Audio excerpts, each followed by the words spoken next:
Dominance के case में the offspring resembles either of the parent. In the case of law of dominance, the offspring resembles with either male parent or female parent. दोनों में से किसी से जो है resemble करता है offspring. And in the case of incomplete dominance, there is no any parent or the offspring do not resembles with any of the parent. किसी भी पेरेंट से जो है रिजेंबल नहीं करता है, कोई एक दूसरा या एक इंटरमीडिएट कैरेक्टर जो है शो करता है दोनों के बीच का, या कि ये कहें कि दोनों से डिफरेंट कैरेक्टर शो होता है, उसको हम इनकम्प्लीट डोमिनेंस हो। तो और इसमें क्या है को डोमिनेंस में, व्हेन बोथ द और द ऑफस्प्रिंग द को dominance occur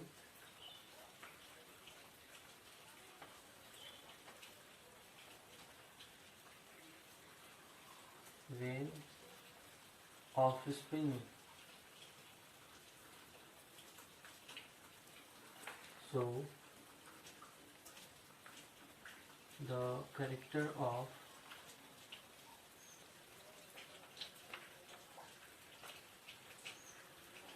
both the parents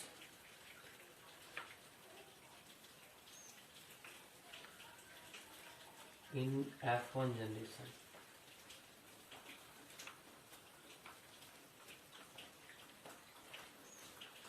this is known as the codominance. जब F1 जनरेशन में ऑफस्प्रिंग दोनों ही पेरेंट के ट्रेट्स को शो करता है, रिप्रेजेंट कर रहा है, तो ऐसी कंडीशन को हम बोलेंगे कोडोमिनेंस। ओके, इनकम्प्लीट डोमिनेंस में क्या था कि दोनों के बीच का एक कैरेक्टर शो हो रहा था, और कंप्लीट डोमिनेंस में दोनों ही पेरेंट में से किसी एक पेरेंट का कैरेक्टर रिप्रेजेंट हो रहा है।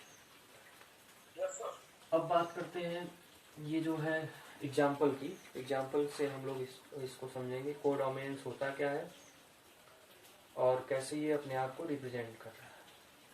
तो इसका सबसे पॉपुलर जो एग्जाम्पल है that is the ABO system of blood grouping.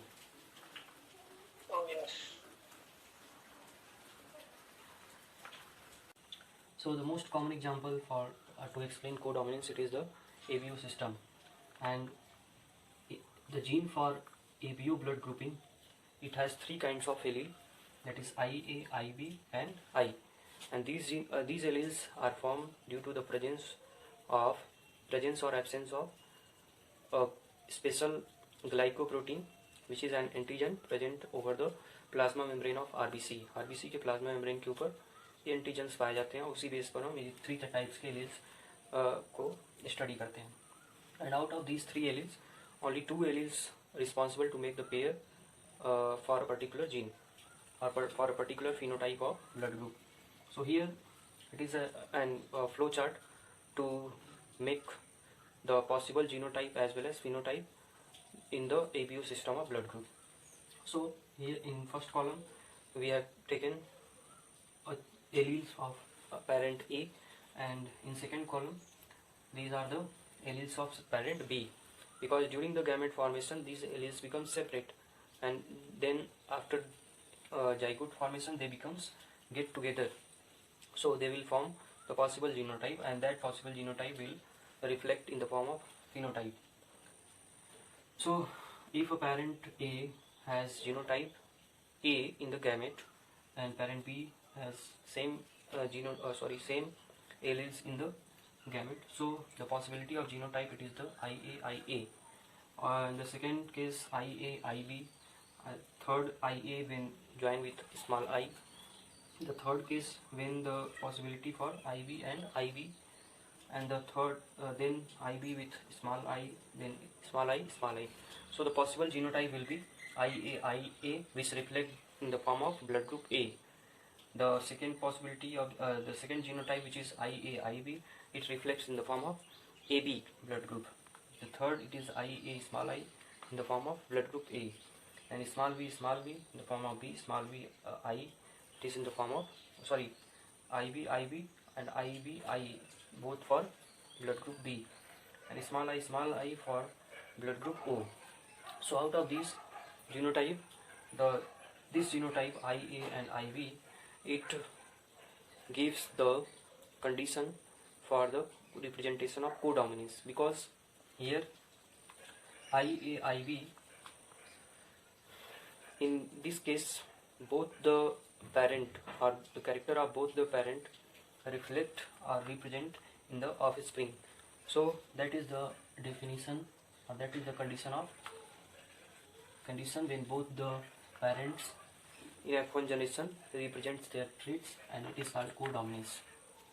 So from the given table, the possible phenotype or blood group will be 4, that is A, B, AB and O, and the possible genotype, it is the 6, that is IA, IA small I, IB, IB small I, IA, IB and II. And here the diagram it is given to represent the RBC of different blood group.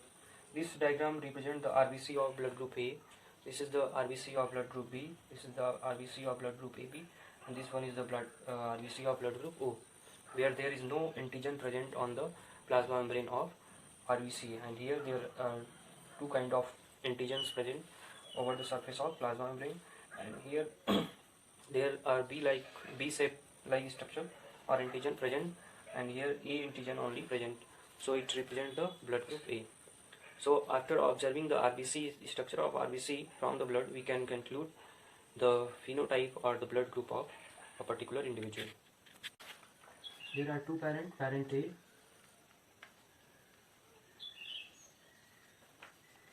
and parent B.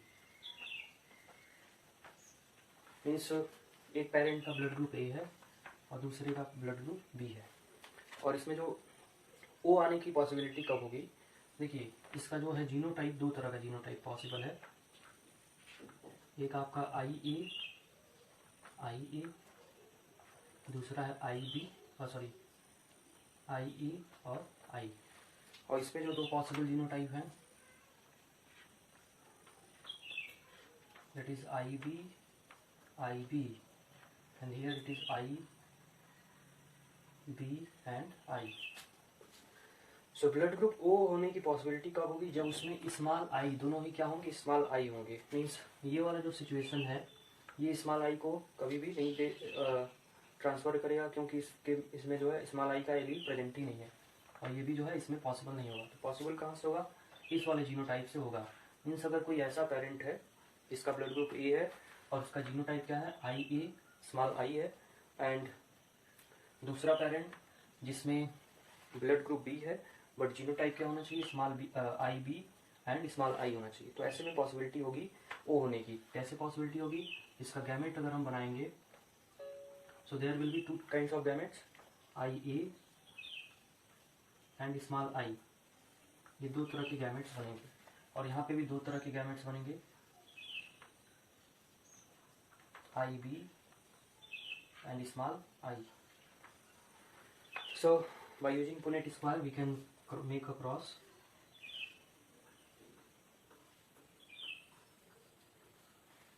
So after crossing these two possibility gametes, so IA and I small I, here IB and small I.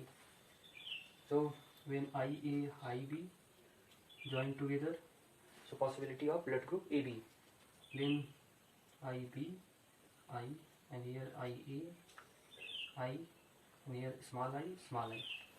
So जो possible genotype होंगे offspring में, genotype in offspring, it will be in the form of IA IB, then IA small I, and then IB and small I, then small I, and on that basis the phenotype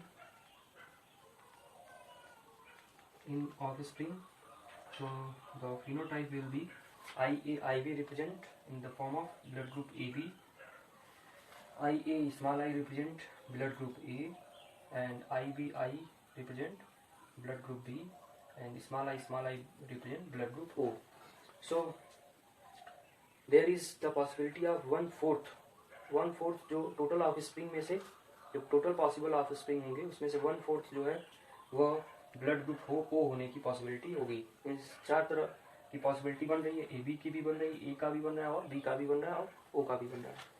तो ओ of spring जो है blood group O के साथ भी हो सकता है जब कोई दो पेरेंट हो और दोनों में से एक का ब्लड ग्रुप ए हो और दूसरे का ब्लड ग्रुप बी हो। ओके, ये क्लियर हुआ? अब आगे एक एग्जांपल और इसमें लिया जाता है to explain the codominance. Another example is taken, it is the sickle cell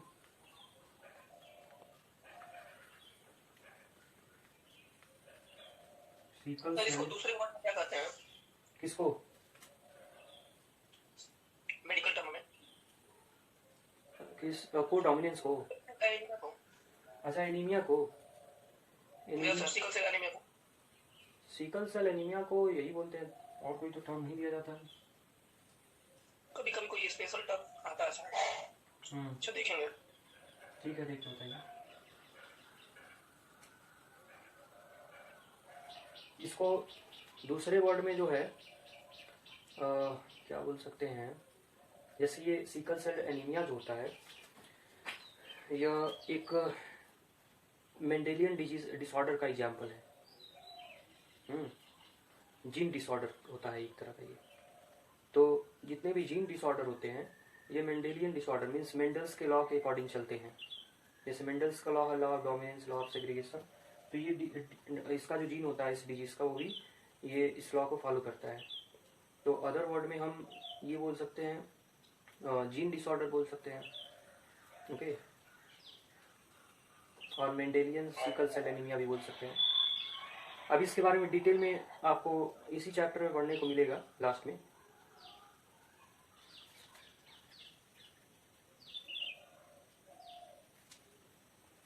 okay, sickle cell anaemia में क्या होता है,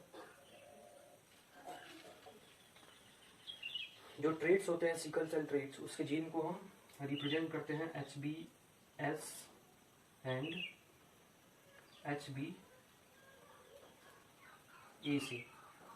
okay, there are 2 alleles to represents the sickle cell anemia. अगर ये HbS, ये दोनों ही एलील्स जो है 3 फॉर्म में पाए जाते हैं, या तो ये HbS एंड HbS के फॉर्म में पाए जाएंगे, या फिर HbS एंड HbA के फॉर्म में, और HbA and HbA। There are 3 genotype, possible genotype for the gene of sickle cell anemia. तो अगर ये HbS HbS के फॉर्म में होंगे तो ऐसे केस में ये डिजीज्ड होंगे। This is the genotype of diseased person, and here it is known as sickle cell traits.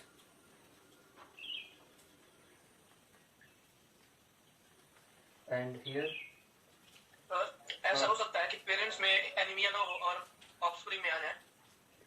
Sickle cell की बात कर रहे हैं? Yes sir. हाँ, ये हो सकता है, जेनेटिकल है ना। हाँ, जेनेटिक है, तो वही कह रहे हैं ना, मेंडल्स लॉ को ये फॉलो कर रहा है।